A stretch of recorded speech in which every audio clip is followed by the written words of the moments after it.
off they're going into the world. And all you can hope for is that they're taking with them the street smarts and the instincts and the, care for others and respect for themselves and respect for others into the world, that they'll be happy, healthy, and safe.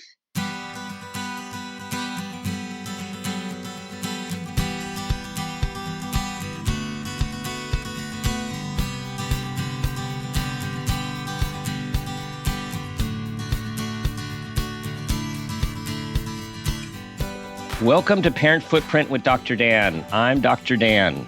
This show is about making the world a more loving, accepting, and compassionate place, one parent, one person, and one child at a time.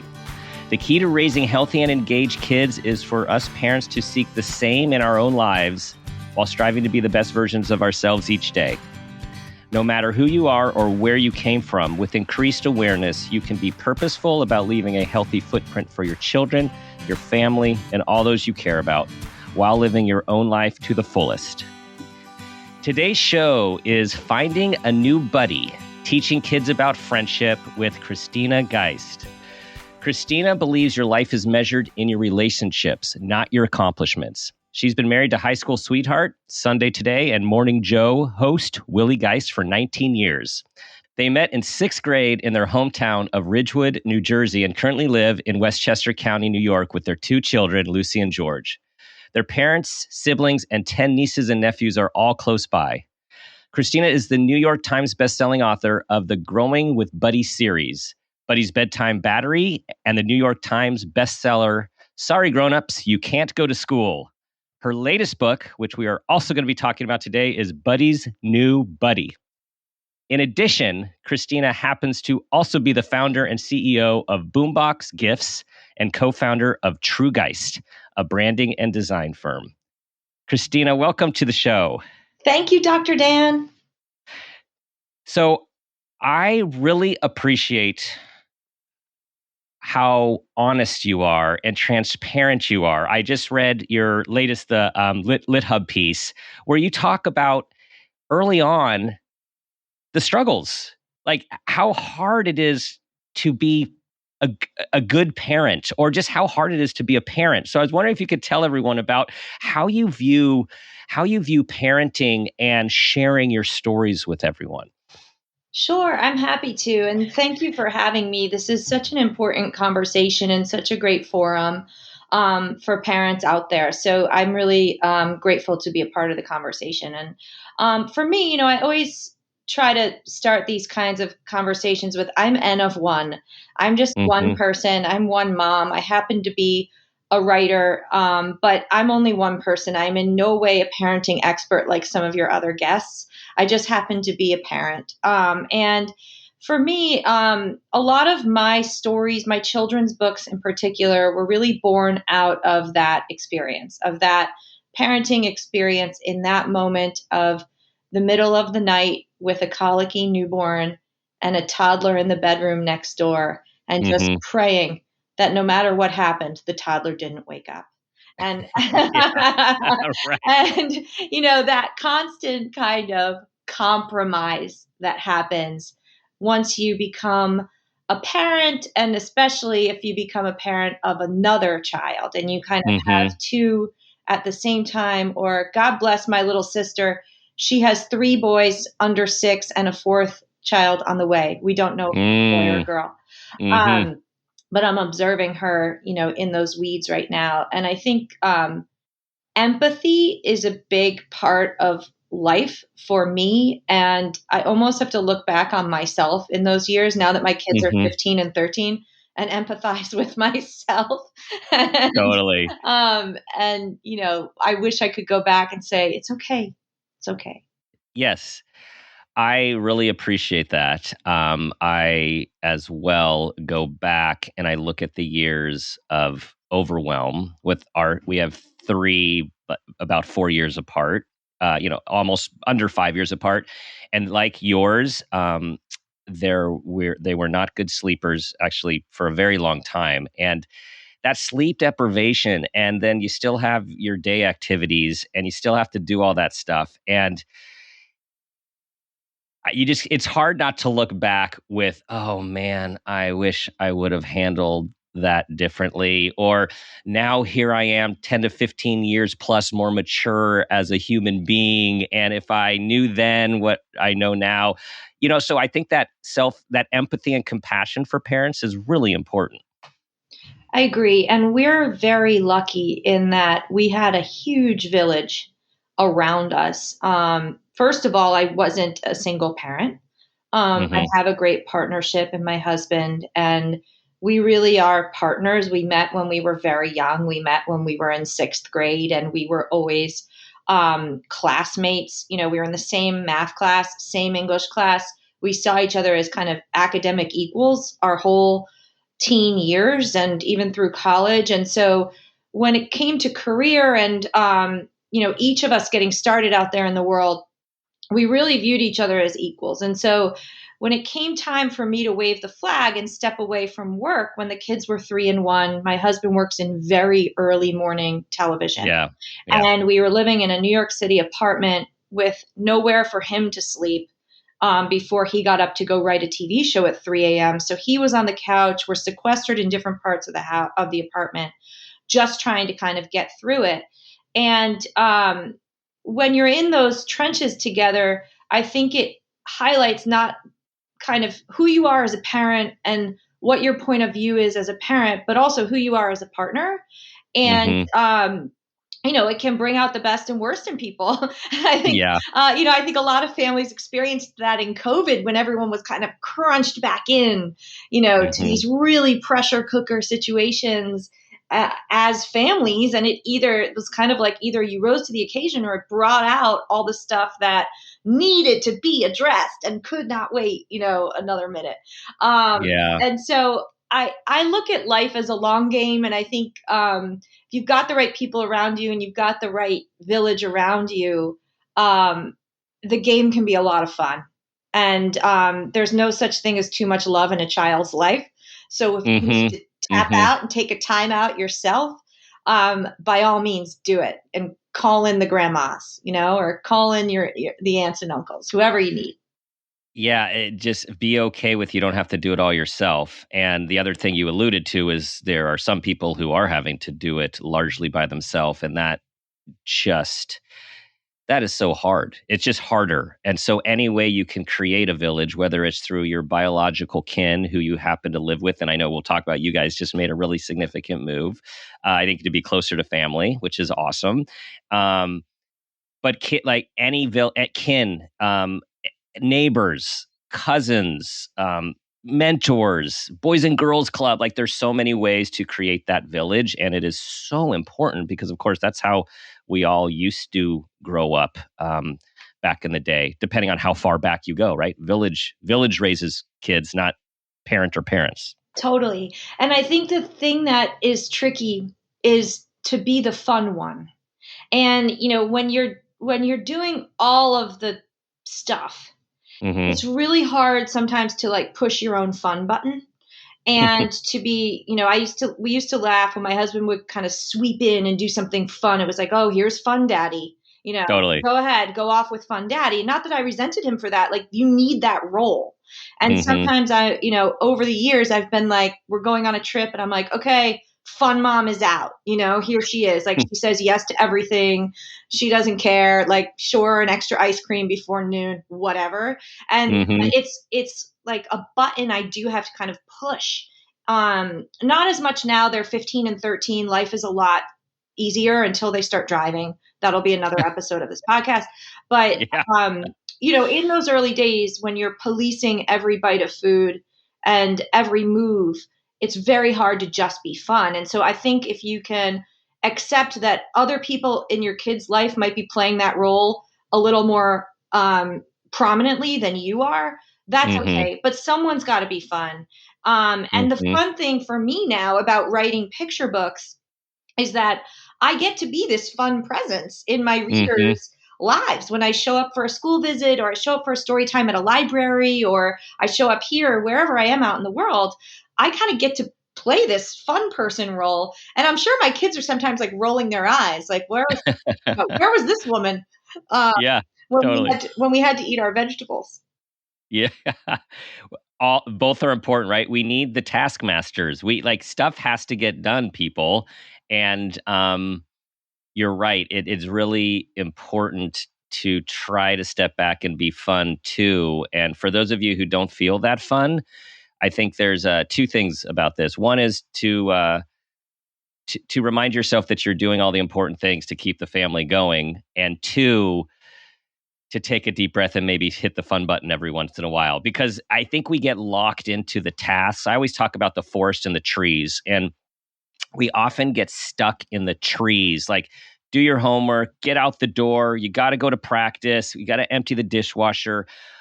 And it's it's often good to take a step back if we can and look at the big picture in the moment. Is like, hey, do I want to focus on having them get this done, or having a good exchange? Can bedtime be a little later so I reduce conflict and we go to bed loving each other 20 minutes later? Like, this is all that purposeful awareness stuff that we try to espouse while we're in the moment. Yeah, it's hard, and I think that is the nature of that. That is the tension of parenthood. Is like, Mm-hmm. I can line all this up logistically. I can crush logistics really big time, right? Mm-hmm. I tee it all up. Everything's set. Well, these are human beings. So, regardless of how much you have sorted out, lined up in your, spreadsheet, on the calendar, whatever it is, you're human beings coexisting, and there are big emotions in little people's lives.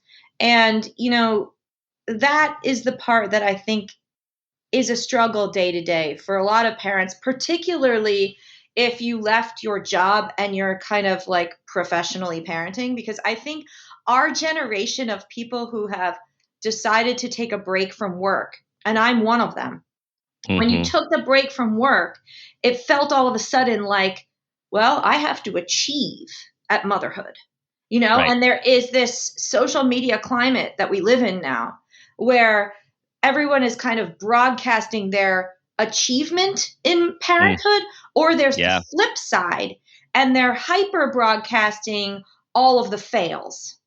And there doesn't Mm-hmm. seem to be anything in between. And the Mm. real reality is life is all in between, Yeah. and Yeah. you will crush breakfast time and be so good at that. And they ate it and they didn't ask to watch Paw Patrol, and you did it and they got out the door. And then 30 minutes later, you have failed because you forgot to bring the backpack to camp drop off. So you're on this roller coaster of success and failure, success and failure, success and failure all throughout the day. And it's hard then to kind of just rectify that and be like, well, it was a good day, when you just feel like you're constantly up and down, up and down. And that's just the way Mm-hmm. it is. And I think that sometimes we have to remind ourselves that, like, this isn't a profession. You're not going to get a performance review. Right. That's not how this works. The performance No. review will come No. one day when they look you in the eye and just say, I love you, out of the blue. And, Yes. then you have to just put everything down and say, I'm taking the rest of the day off. Mm-hmm. Mm-hmm. And like you said, the long haul. It really is the long haul. And I think most parents, and particularly, I think from the motherhood transition for mothers who go from working out of the home to then leaving their job to focus on family, that is a tough transition, because as you said, there is no performance review, there are no metrics, and throughout the day it actually feels like you're getting several very small and strong negative performance review depending on the day, right? It's like it Yes. feels thankless at times, if we're just focusing on the day or the moment rather than the long haul. And I love the idea of, this is out of Challenge Success, Stanford's work, which is, the goal is to raise healthy adults, Yeah. healthy, engaged adults. And it is messy along the way for lots of different reasons. Even before there was a pandemic, it was messy for our teens, our kids and our teens growing up these days. And so it does, yeah. It's long haul, and a lot of empathy and compassion, and how about, and worry. I just know that for my wife and I, it's a now our kids are a little older than yours, where our youngest is about to launch in college. So our third one is we're entering that. Oh my Oh, gosh, are we congratulations. really in this phase of life? Um, there's a lot of worry that goes on with raising youngsters these days. And I was wondering if you could tell us how that it works for you and how do you manage that? Yeah, I definitely have that. And I think when they were little, when I was writing these stories, when I first started writing these picture books, my kids were little. They were 3 and 5 the fall that I said, I'm going to write all these down. I had these stories kind of dancing around in my mind. And Sorry, Grown-ups, You Can't Go to School was definitely rooted in that worry, not my child's worry about going off to school, or in the case that the story came to me and sparked, it was going off to a little summer camp for toddlers. The worry on my part that I would have to like lay out this red carpet of emotional preparedness so that when that day came, it would just be like super smooth. And I Mm-hmm. think that the worry for me is generally manifests itself in, are they prepared? And so when they were younger, we were living in Manhattan. And if you don't know this about New York City kids, when they get to 7th grade, the school bus no longer takes them. They get a Metro card instead.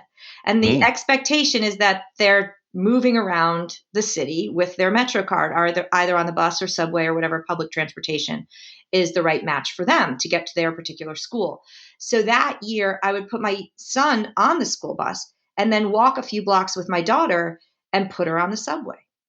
And they were going to the same place, but that was her routine. And so we had to lay out this. Well, she didn't know I was doing this, but I was doing this in my own mind, laying out this kind of runway to feel Mm-hmm. like when we got to the day, and we did this gradually. At first I rode with her, then I rode with her and I didn't go up ground, and I just turned around and rode back. Then I stopped riding with her, but I would still go to the platform, and I would Mm-hmm. stand there on the platform because I just wanted to stand there on the platform and say goodbye, and I would still scan my Metro card and pay for the ride that I wasn't going to take because Right. I wanted to be on the platform. And I never got to the point where I didn't go all the way to the platform. I never got to the point where I was like, bye, just leave the apartment and go. Right.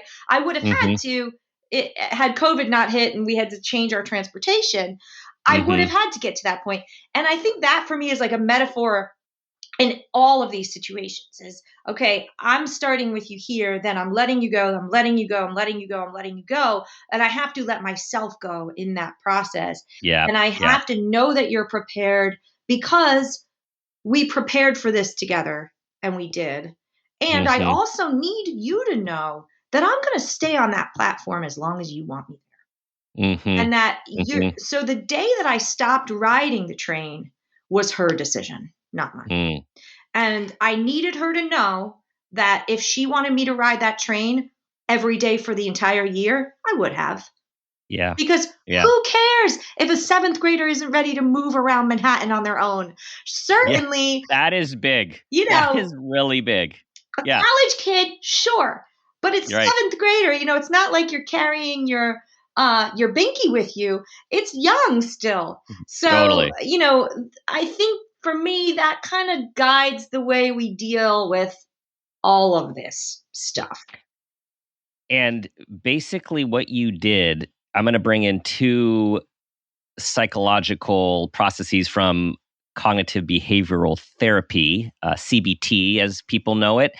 You did two things there. And I think this is wonderful. We've done this a lot with our kids over the years, too. One idea is you did systematic desensitization, which is you slowly inoculate the child to a situation little by little until the stress with each step goes away due to routine and comfort, right? So you desensitize. So you did that. And then the other classic thing you did is what we call exposure therapy. You gradually expose the child to doing the situations which cause some level of worry or discomfort. And you do little by little, you expose until it becomes, this is no big deal. I got this. So it's a way of building coping skills and building confidence. And it is such a wonderful approach for preparing kids for any aspect of life. Why, thank you, Dr. Dan.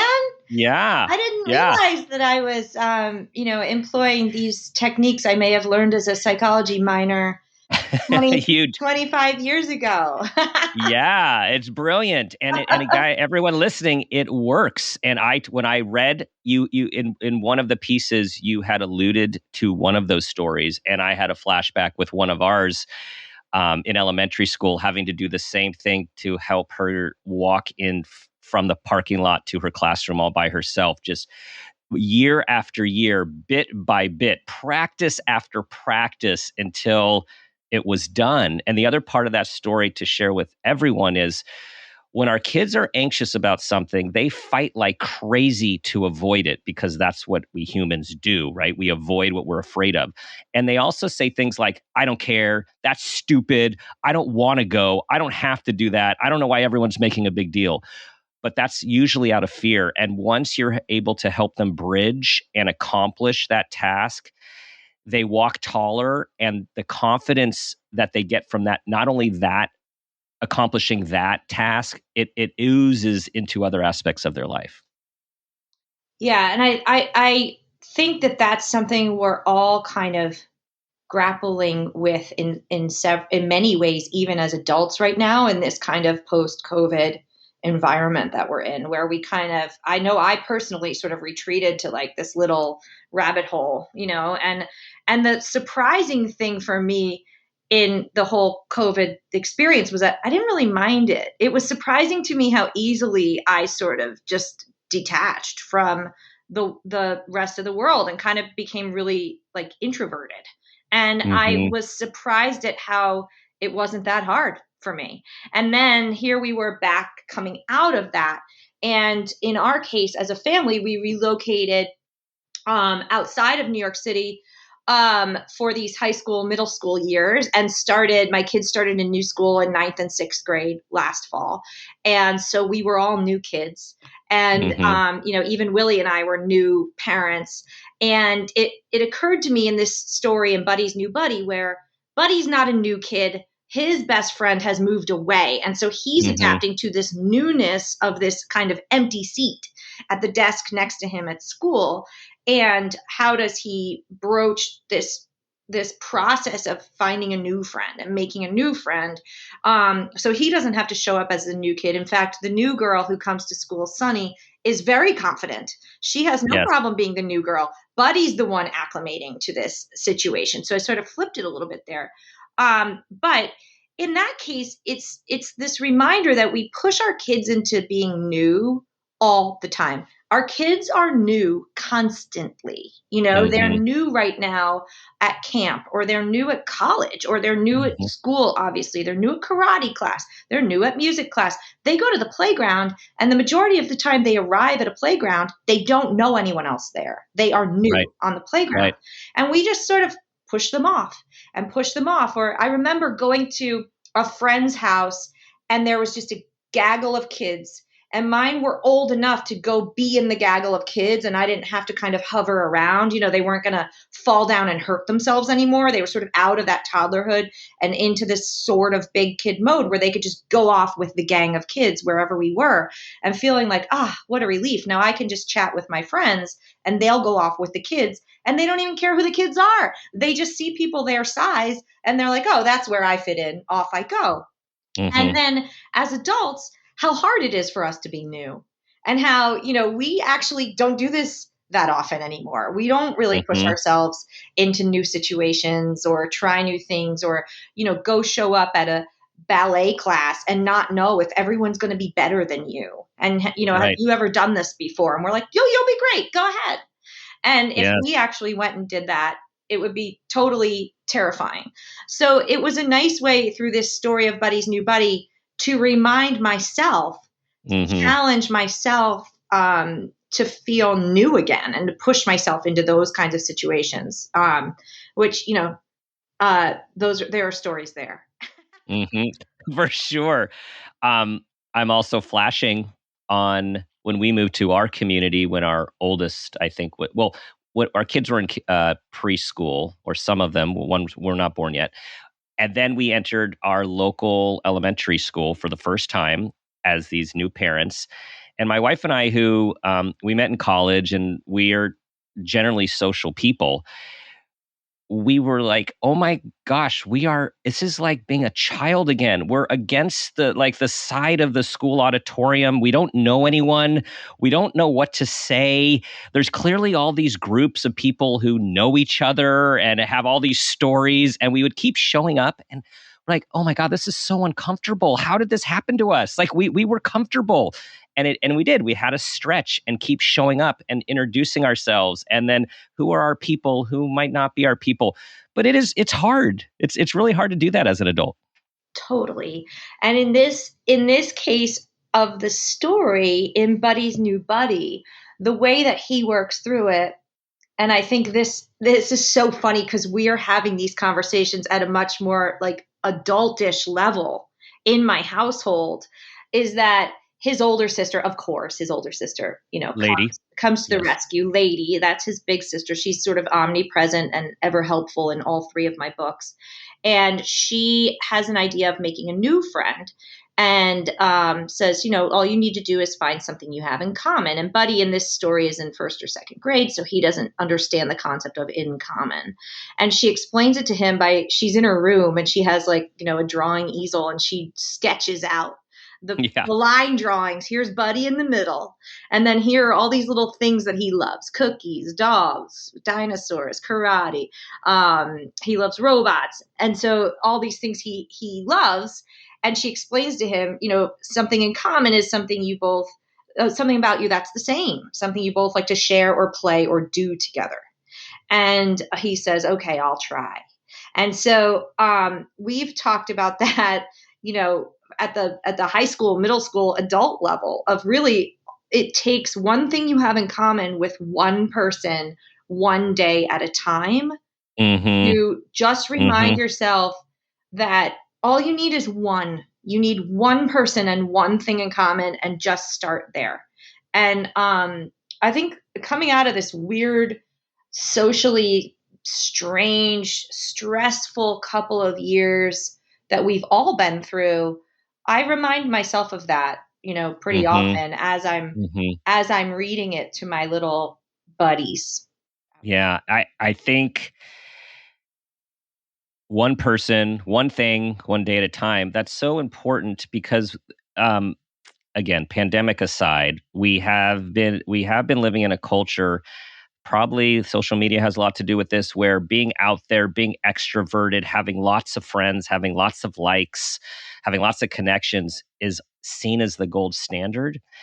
And lot of people just need one person and are fine with one person. And a lot of parents are like, oh, my child only has one close friend and we think they should be branching out. There's a lot of introverted people, and newsflash people, extroversion is not more powerful or successful than introversion. And those people are good with one, and it's quality over quantity. And I think we just have to keep reminding ourselves as when we're worried about our kids and their connections or lack thereof, we need to look at our kid and see, how is our child satisfied? Is our child fine? Like, what is our worry about how they should be versus how are they feeling in their own body at this place in time? Yes. And I think it's really important to know your kid. And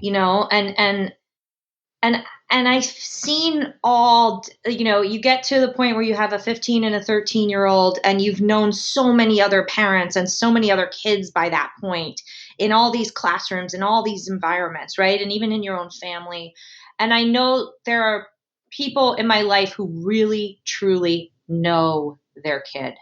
And then you come across people who, you can see that they're pushing them here, pushing them in there. They're sort of trying to put them in this activity because that's the popular activity that everybody does in town.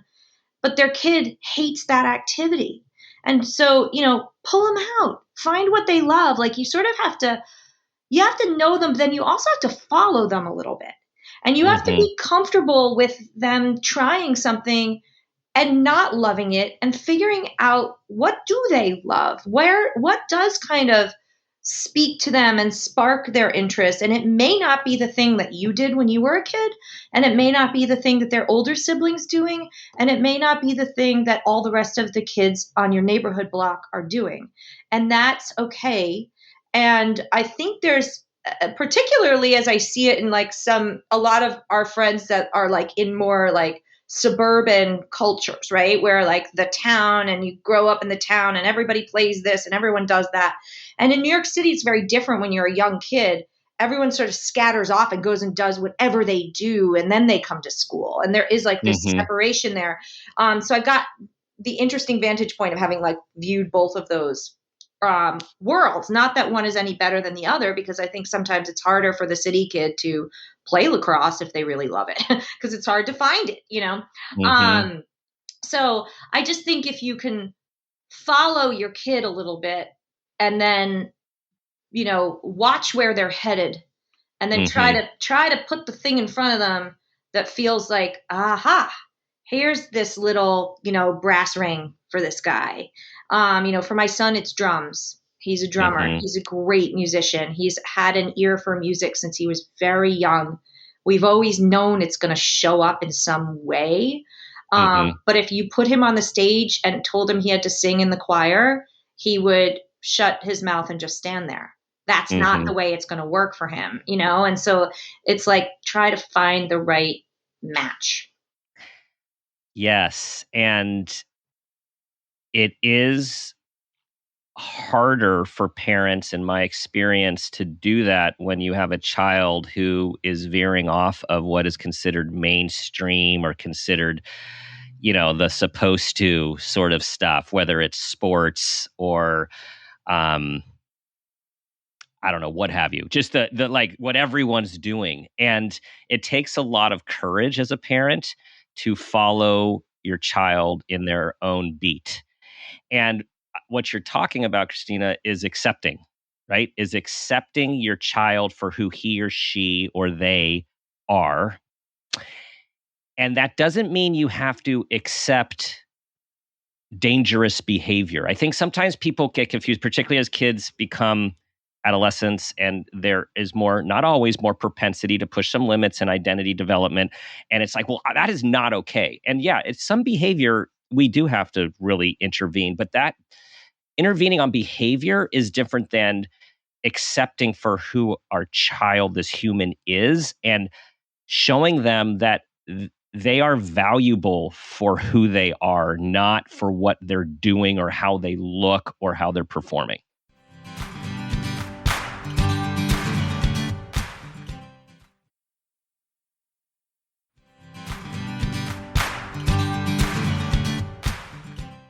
I totally agree with that. And and I think that it comes first with, for me, really trying to remember who I was at that age.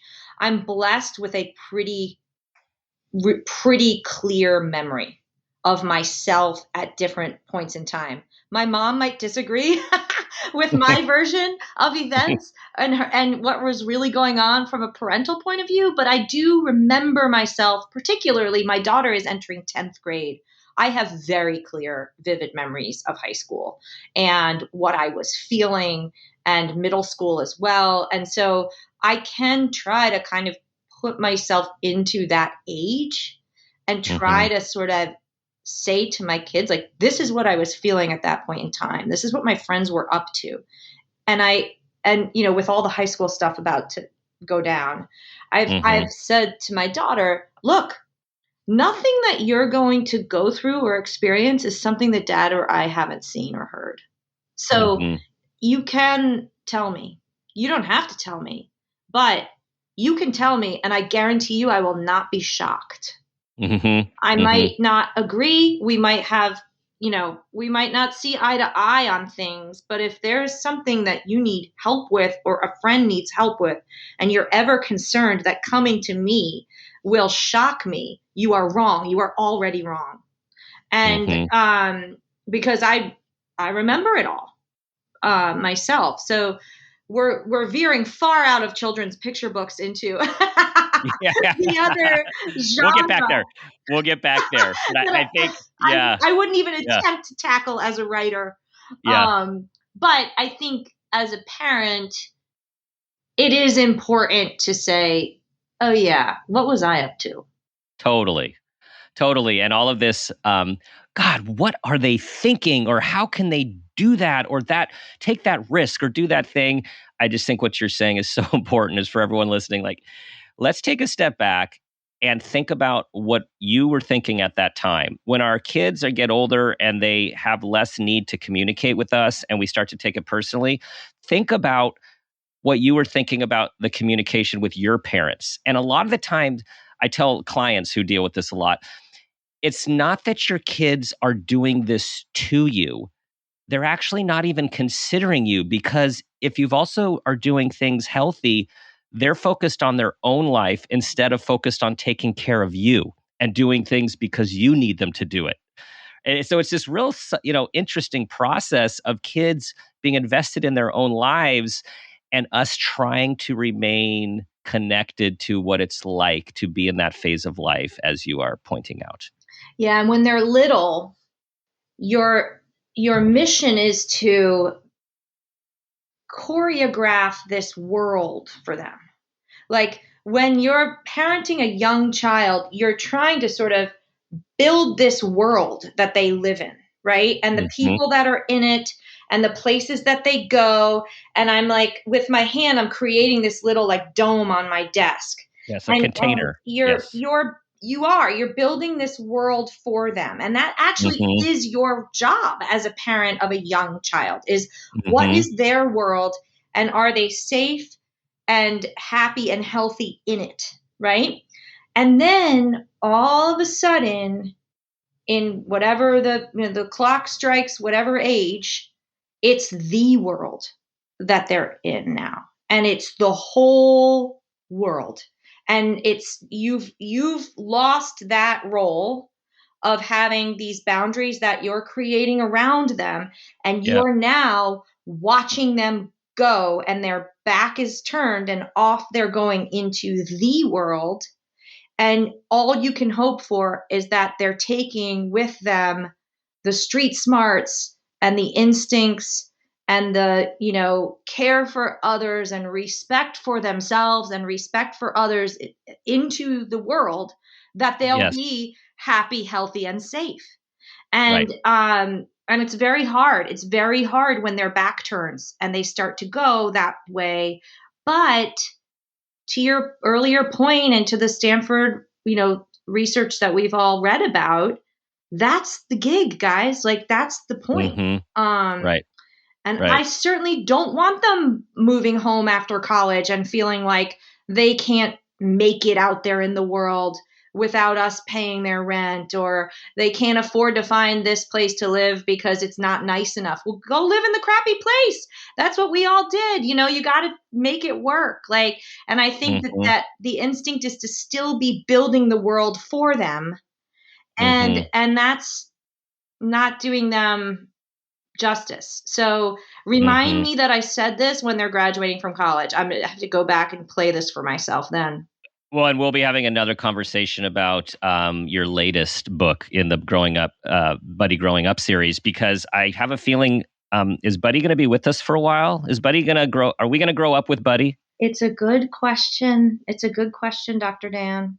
I don't know if I want him to get any older right Mm. Hmm. now. My picture book readers are like my, sweet spot for Buddy's bedtime battery is like 3, 4, 5 years old. Even babies Hmm. love that book because that book is all about your body parts and where's your eye and your nose and your ears beep, and you're beeping your little body and powering down for bed, and the exuberance and imaginative world of, in my imagination, Buddy's about 3.5 in that story.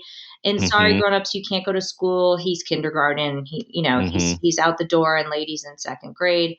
And now in Buddy's New Buddy, he's in second grade. She's in, maybe fourth or fifth. And my reader moves out of picture books, at that pretty much at that moment in time. Hmm. Hmm. And so I'm wrestling with what's next. It takes me 3 years to get a book made from the point that I write the manuscript to actually holding it in my hand and sharing it with you. And so Mm-hmm. when that happens, I want to spend time with this one. I do not have like a pipeline of the next one, the next one, the next one. Some authors do. I actually don't. So each book, I then kind of take a deep breath and go back now and pitch again.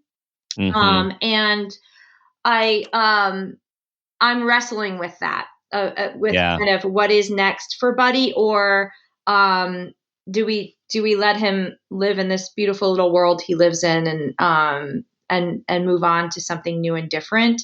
This is the creative challenge that I am facing at this moment. I'll let you know where I net out. I thanks for sharing that process. I Creativity seems to be a very large part of your life. Creative problem solving, creative branding, creative memories. I mean, I see the theme, and creativity requires a lot of percolation, Hmm. right? A lot of time to think and to. I just love the creative process where if we don't know where it's going and we allow things to unfold. Yeah, and it can be uncomfortable at times, but I think I've had the blessing in my job of always writing and having writing be a part of my professional work. Where I started out, I thought I would be a television producer, television news writer, and I did start out there. Ironically, that is what my husband does now. But I didn't last long in that world, because quite honestly, the schedule of a TV newsroom is so brutal. I couldn't Hmm. hack it. Now I live with it, Yeah. but I can empathize with the short time I spent. But so I jumped ship and started working with brands and working in PR and working in advertising, marketing, branding, and realizing there's this whole world where you're writing creatively and thinking creatively for a business to propel a business Hmm. forward. And that was where I was for many years, doing that type of work. And I still do that type of work at True Geist. We're a branding firm. I think in pictures. I'm sorry, I think in words. My partner Todd True, my business partner, thinks in pictures, Hmm. and together we name companies, we name products, we design logos. I write copywriting, etc. Hmm. Um, and then with Boombox, it's really all about storytelling to celebrate life. And those memory boxes were born when my friends were turning 40. My dad was turning 70. We were making memory boxes, trying to gather messages, letters from everyone that was really special and important to them in one place, in a box. And this isn't a new idea, but there was no service to help me do it. And I felt so compelled once I made a few of these myself and I held my dad or my friend's life story in my hands on cards that I had designed and fed through my printer. But really, all I had done is asked everyone that loved them to tell them what they meant to them. And I Hmm. read those stories, I curated those stories. So I felt like I was in this just really honorable position of reading their life, and holding on to it. And I thought, God, why isn't there a service for this? Why is this so hard for me to do myself? Maybe all this work I've done on other people's brands has led me to this. Maybe I'm actually Hmm. ready to do my own. And at that point, when you're 40, you do look ahead and you look back. And my parents, thank goodness, are still alive and well. And I've watched them go through now their 70th, 75th birthdays and really feeling this sense of legacy, and that your life is Hmm. measured. Your life is measured in your relationships. It's measured in the people Yes. that you love. And I couldn't have articulated that earlier in my life, but at 40, it was very clear to me. And Yeah. here I was presented with this idea and thought, oh gosh, I've got to follow this. So, in the same year that I got a meeting at Random House after several years of knocking on doors and sort of walking around with my manuscripts, trying to kind of get someone to read them and understand if there was anything there, I had these children's books. I sold the first one, Buddy's Bedtime Battery, to Random House. I launched Boombox as a business and launched True Geist as the vehicle to fund Boombox. So we would do Ah. client Ah. work, and with Hmm. every client work that I did, I would write that check to myself. I would deposit it to Boombox, and I built the business through that kind of synchronous Mm-hmm. relationship. Some people would call it dysfunctional. To me, I called it synchronous, but that's a debate for business class. And so all those things happened at my 40th birthday. Oh, And wow. had I not had the life experience that got me that far, had I not taken a couple of years off, 4 years off to just be home with my kids and take a deep breath, and had the Mm-hmm. gift that we were able to do that financially in our household where I could be home for 4 years. Mm-hmm. And then think about, okay, I'm going to jump off the deep end now with no floaties. What are the things I'm going to do that are important to me and where I feel like I can do things in the world that have a positive impact on other people out there? And you use the Mm-hmm. word footprint, and I feel like my interpretation of that is not all of us will change the world. In fact, Mm-hmm. most of us will not change the world. But Mm-hmm. our goal is to leave a positive footprint on our little corner of the world. Yes. And so, if this is my little corner of the world, are the things that I'm getting up and doing each day leaving a positive footprint? Either I'm sharing a story with a 5-year-old and we have the best time and we talk Mm-hmm. about things and we get into it and we have a great time, and that maybe that little 5-year-old leaves with an idea, Yeah. Yeah. or confidence to go off to school or make a friend, or hopefully for their parents have a better bedtime routine. Then that's a positive imprint. If I can help someone make a memory box for someone they love to celebrate them and help them feel loved and feel appreciated in their life, yeah, I'm going to do Mm. that. If I can use my creative energy to help another brand go forth and make a Yep. positive impact with their business, yes, I'm going to do that. So, Mm-hmm. that kind of perspective and that ability to sort of see it from that level wasn't Mm-hmm. it wasn't there until I was in my 40s. I wasn't ready for that. That life experience. So first of all, you are an entrepreneur. You are a creative entrepreneur, and I do think it was synchronistic, totally organized, orchestrated, synchronistic. How it all came together. The other thing that you are talking about, Christina, which is it's a cornerstone of our philosophy on the show, is you are engaging in life in a way that you're modeling for your kids.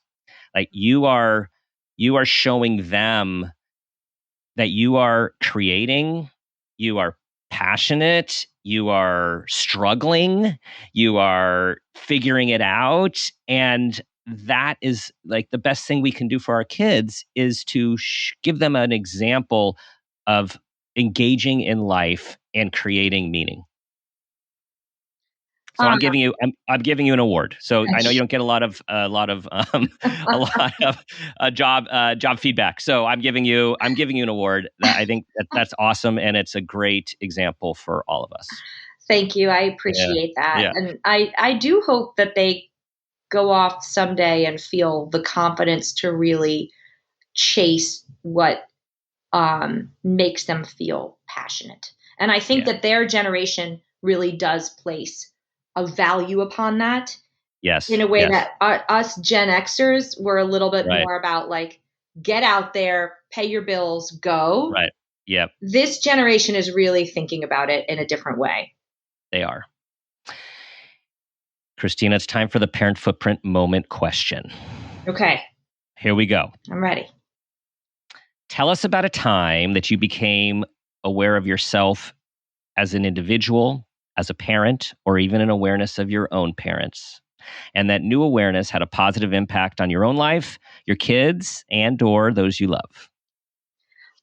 For me, this is definitely watching my mother care for her disabled sister in adulthood. My mom lost both of her parents by the time she was 30. She Mm, is the oldest of three siblings, and her younger sister had very sadly had developmental and cognitive disabilities from an early childhood illness that caused brain damage and therefore, made life more difficult for her than it is for a lot of us. So my mom was her uh, parent for mm, her entire adult life. And as a child, watching my mother give unconditional love to her own sister and care for her and worry for her about her as much as she did for her own 4 children, I think made me a better sibling, and a better daughter.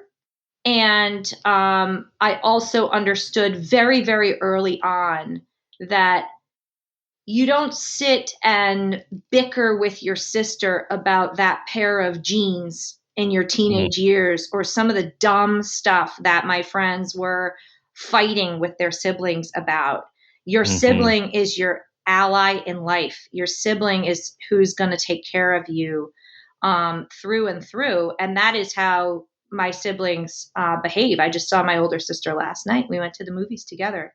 And so I think for me, that experience of observing my mother in that role has absolutely had an incredible impact on me.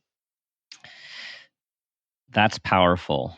And again, goes to the modeling that parents do for their kids, right? The messaging that is done through action, even more than words. And seeing, I mean, I can't imagine your mom as a young adult taking on this responsibility for decades, also speaks to the type of person your mom is. Oh, you got to meet her, Dr. Dan. Yeah. Where it all came from.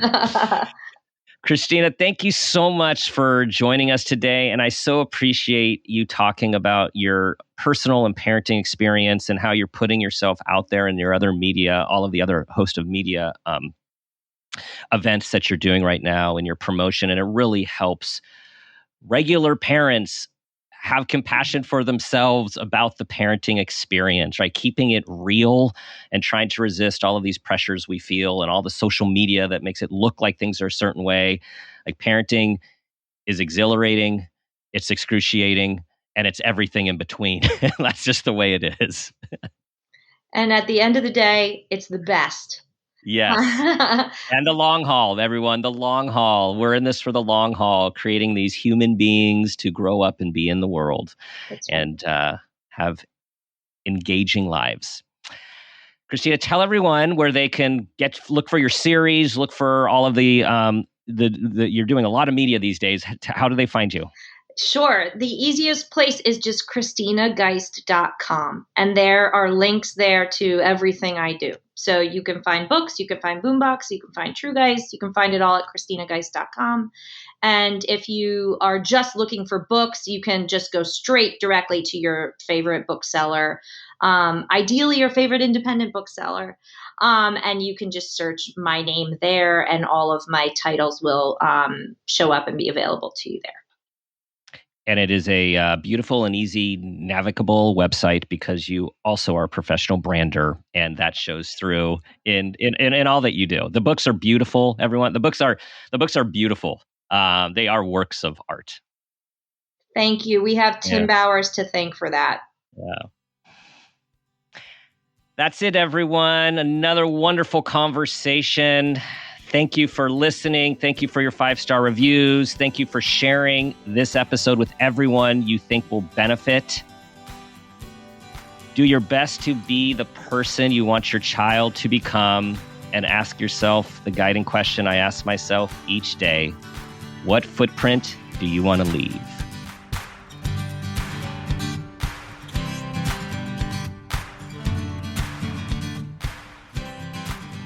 This has been a Peters and Rossi production. Parent Footprint with Dr. Dan is produced by Laura Rossi. Our engineer is Phil Rossi. Theme music is Strummer Man, composed and performed by Pro Tunes. Artwork is by Garrett Ross. Follow us on Instagram and Facebook at Parent Footprint Podcast, and on Twitter at Dr. Dan Peters. For more information, go to exactlyrightmedia.com.